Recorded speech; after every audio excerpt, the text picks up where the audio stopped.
Well, let's continue to get your reaction to the story. Advocate Dumisa Ntsebeza, SC, is the Deputy Chairperson of the Pan-African Bar Association of South Africa, and he joins us this afternoon. Advocate Ntsebeza, it's great to talk to you. Thanks for coming on. We know the Human Rights Commission in Limpopo says it is considering taking action against the people who are implicated in the gruesome murders of these two women in Limpopo. But I want to ask you about, the fact that we're in 2024, and according to the Human Rights Commission, these kinds of farm killings are becoming more and more rife. Yes, thanks for having me in your program. And I would like to say more of us must express our shock and disdain for the murder that took place in the manner in which it did. Killing people is bad enough, but the manner in which they were killed and their bodies were disposed of is a shocking revelation of the fact that after 30 years of a post-apartheid democracy, some of our people have not appeared to have learned anything that was guaranteed and was provided for by the first post-apartheid and constitution.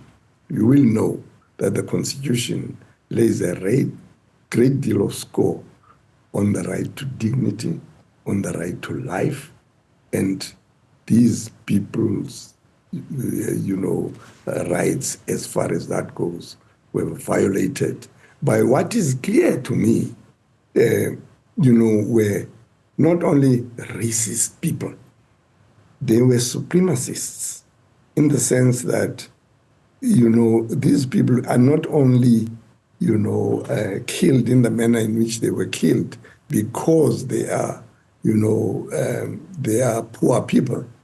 They were murdered because they are black people. And the fact that one of them was an illegal immigrant is neither here nor there as far as I'm concerned. Mm-hmm. Let's even imagine that they were Greek people who were, however, illegal migrants who had come to South Africa illegally. I am very certain in my own mind that they would not have been treated in the manner in which these black people were treated. So we are dealing here not only with racism, we are dealing here with supremacist mentality. Those people who regard black people as not people, who regard them as not humans, who regard black people as less than, human beings. In fact, as less than animals, if they do not regard them as in that category of species. Black people to these supremacists are animals. And as one does anything that one does with their animals, they thought that they had the authority, the right to do what they did to these immigrants. But I want to emphasize that the racism about it is the fact that I don't believe that if these people were white people, they would have been treated the same. Not that it would have been better, but it is clear to me, unless the evidence later on shows that they were being targeted for being black and, of course, for being illegal migrants, if they knew that they were illegal migrants. Advocate Ntsebeza, there are so many issues that converge on this horrific event that took place in Mikado in Limpopo. As you say, the way these women were killed and the way their bodies were dumped. And then, of course, there's the issue of poverty that is so stark in this story. Yes. These are two women who were trying to put food on the table, and the only way they knew how to do that on that day that they were killed was to scavenge at a place where they knew food would be dumped. surely an indictment. I mean, the social development minister, Sisisi Tolashe, was at court today, and she says, she wishes they could have acted with more speed. Is that good enough? Surely poverty is not a new phenomenon in South Africa. In fact, it's been steadily on the rise. Well, in some of the writings I've made about our constitution, I've raised the issue of the democracy or the transformation seemed to have served the interest of narrowing the gap between black and white.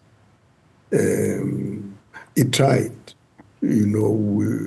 Anyone who is going to say during apartheid we didn't have rights. I mean, the post-apartheid regime in South Africa has, been one that has been premised on our constitution, which guarantees certain rights and which gives people certain freedoms. We would be naive to say nothing has happened. There has been a great deal of change. But the change has been superficial. And the change has not addressed the difference between, whilst it may have addressed the difference between black and white and integrated them, it has not addressed the difference between the haves and the have-nots, between the rich and the poor. And unfortunately, the legacy in South Africa is that those have been expressed in racial terms, in the sense that most of the people who are poor, who are poor and downtrodden, are black people. It is true that there are poor, people called poor whites, but on scale, they are not in the same, they are not in the same numbers, or as black people are. Black people were impoverished during apartheid, and we should hang our heads in shame that post-apartheid, with a democracy that enables us to do better for our people in order that they should have lives of dignity, and dignity being one of the values that our constitution, prides itself for. We should have made sure that, everyone, not every citizen, everyone is treated with dignity. And one of the ways in which people will be treated is that people should not be wantonly killed in the manner in which the reports say these people were killed. Certainly. I mean, for people to be killed and to be fed to animals is the worst that could have happened in a democracy. And one imagines the nightmare that the family is now living through. I can't also think that this does anything good for the race relations or social cohesion in an area of the country like Makhado in Limpopo.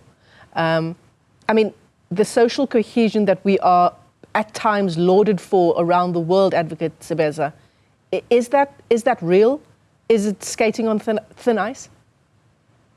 In fact, when I reflect over the last 30 years, and especially the last 30 years post-apartheid democracy, I am trying to find out whether we have not actually regressed, whether even the gains that we had have been seriously undermined because we took our eyes, off from what we ought to do. Transforming a society such as apartheid society was. I mean, we're talking about a system that was made law from 1948 to 1990, when that's about 42 years. they were entrenched and they spewed racism, they spewed class, supremacy, where white people were obviously better off than black people. And the Constitution, as I understand it, was intended to reverse that, so that we can, at the end of the day, talk about a society which is as close to being an equal society as it can be. Now we are told that,